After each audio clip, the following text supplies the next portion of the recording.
नमस्कार, स्वागत है आप सबका राजनीति के इस अखाड़े में। मेरा नाम है अजय सेठिया। मित्रों, महाराष्ट्र किसानों की सबसे ज्यादा आत्महत्याओं वाला प्रदेश है और महाराष्ट्र की यह दुर्दशा कोई पिछले 10 साल में नहीं बनी है। महाराष्ट्र की यह स्थिति 20 साल पहले कांग्रेस के मुख्यमंत्रियों सुशील कुमार शिंदे और विलासराव देशमुख के समय बननी शुरू हुई थी। महाराष्ट्र के विकास की स्थिति विचित्र है कि सबसे धनाढ्य लोग भी महाराष्ट्र में रहते हैं, खासकर मुंबई और पुणे में। तो सबसे ज्यादा गरीब भी महाराष्ट्र में ज्यादा हैं।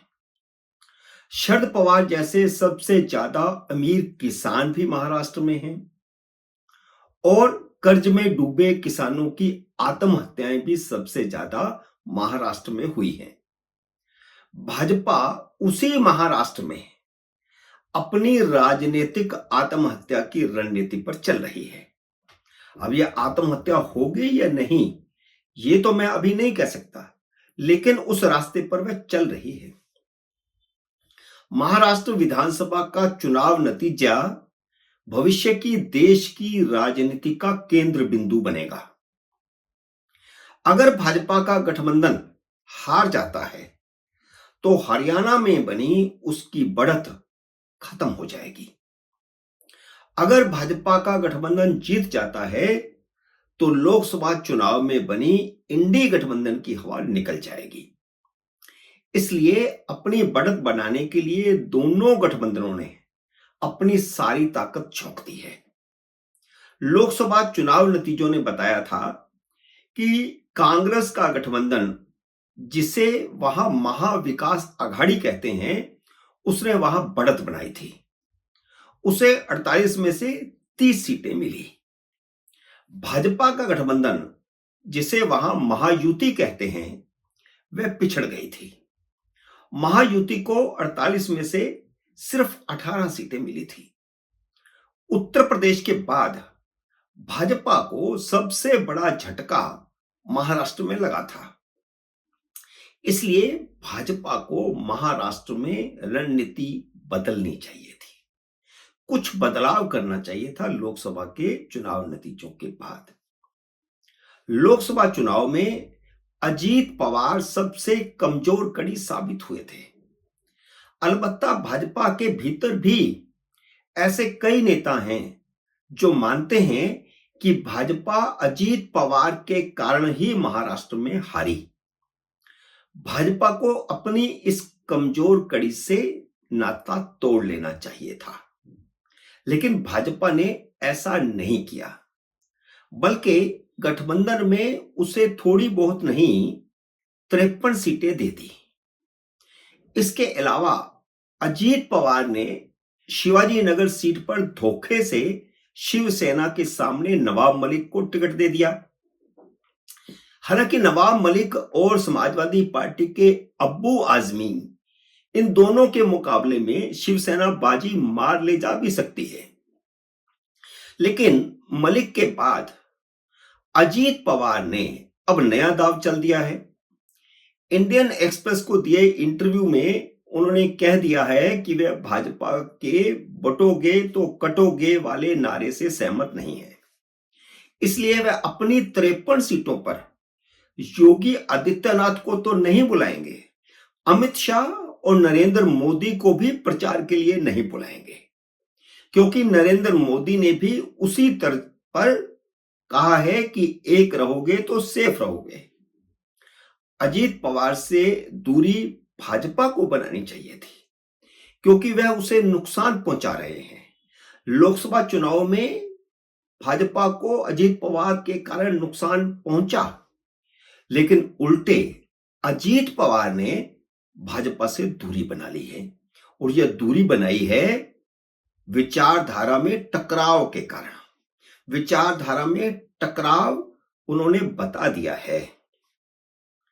भाजपा को शायद समझ नहीं आ रहा हो, लेकिन यह सच है कि अजीत पवार ने यह बयान देकर महाविकास आघाड़ी में जाने का रास्ता खोल दिया है। स्वाभाविक है कि उन 53 सीटों पर जहां अजीत पवार की पार्टी के उम्मीदवार हैं, वहां भाजपा के वर्कर अजीत पवार को जिताने के लिए काम नहीं करेंगे। जो भाजपा की विचारधारा को स्वीकार नहीं करता, जो नरेंद्र मोदी, अमित शाह और योगी के नेतृत्व को स्वीकार नहीं करता, उसके लिए भाजपा के वर्कर काम क्यों करेंगे और आरएसएस के वर्कर तो कतई नहीं करेंगे। यह बात मैं पहले भी कह चुका हूं, उसे फिर से दोहराता हूं कि भाजपा ने 53 सीटें कूड़ेदान में डाल दी हैं। चुनाव के बाद अजीत पवार उस गठबंधन के साथ जाएंगे जो उन्हें मुख्यमंत्री बनाएगा। 53 सीटें अजीत पवार को देने की बजाय भाजपा और शिवसेना, मेरा मतलब है शिंदे की शिवसेना, आपस में बांट लेती तो चुनाव नतीजे 2014 से बेहतर होते या 2014 जैसे होते। तब भाजपा अकेले लड़कर 122 सीटें जीत गई थी और शिवसेना अकेले लड़कर 63 सीटें जीती थी। इस बार भाजपा शिवसेना मिलकर आसानी से 144 का आंकड़ा पार कर लेते, क्योंकि इस बार बटोगे तो कटोगे का नारा बहुत प्रभावशाली हिंदुओं में साबित हो रहा है। अगर भाजपा अजीत पवार को गठबंधन में शामिल न करती तो बटोगे तो कटोगे का नारा हरियाणा की तरह महाराष्ट्र में भी बहुमत का मंत्र बन जाता। हालांकि अभी नहीं कहा जा सकता कि चुनाव नतीजे क्या आएंगे, लेकिन चुनावों से पहले ही महायुति में पैदा हुई फूट नतीजों की इबारत तो लिख ही रही है। बटोगे तो कटोगे विचारधारा के टकराव का बड़ा मुद्दा बन चुका है और यह बड़ा मुद्दा राष्ट्रीय स्तर पर नहीं, अंतरराष्ट्रीय स्तर पर बनता जा रहा है। बांग्लादेश से लेकर के कनाडा तक के हिंदू नारा लगा रहे हैं, बटोगे तो कटेंगे। इस नारे ने राहुल गांधी की जाति आधारित जनगणना का सटीक जवाब दिया है, जिसका असर हरियाणा के विधानसभा चुनाव में दिखा। हारती हुई भाजपा हार गई। भाजपा का यह नारा कांग्रेस और उसके सहयोगी दलों के लिए बहुत बड़ा सिरदर्द बन चुका है, उसके लिए गली की हड्डी बन चुका है।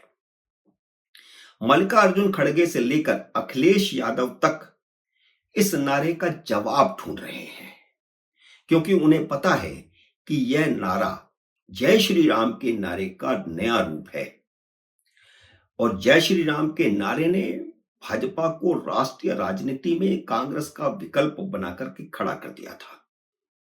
यह ऐसा नहीं है कि 2014 अचानक हो गया। 2014 की शुरुआत 1989 में हो गई थी, जब लाल कृष्ण आडवाणी राम रथ यात्रा पर निकले थे। और आप देख लीजिए 89 के नतीजे, फिर उसके बाद 91 के नतीजे, 96 के नतीजे, 98 के नतीजे, 99 के नतीजे और उसके बाद फिर 2014 को जो भारतीय राजनीति में एक बड़ा उबाल आया, जिसने भारतीय जनता पार्टी को सत्ता पे ला करके खड़ा कर दिया। देखते हैं अजीत पवार क्या गुल खिलाते हैं। मित्रों, उम्मीद है मेरा ये वीडियो आपको पसंद आया होगा। इसे लाइक और शेयर कीजिए। अगर आपने मेरे YouTube चैनल को अब तक सब्सक्राइब नहीं किया तो कृपया सब्सक्राइब करके अपना आशीर्वाद दीजिए। जल्दी मिलते हैं अगले वीडियो में किसी अन्य विषय के साथ। तब तक नमस्कार।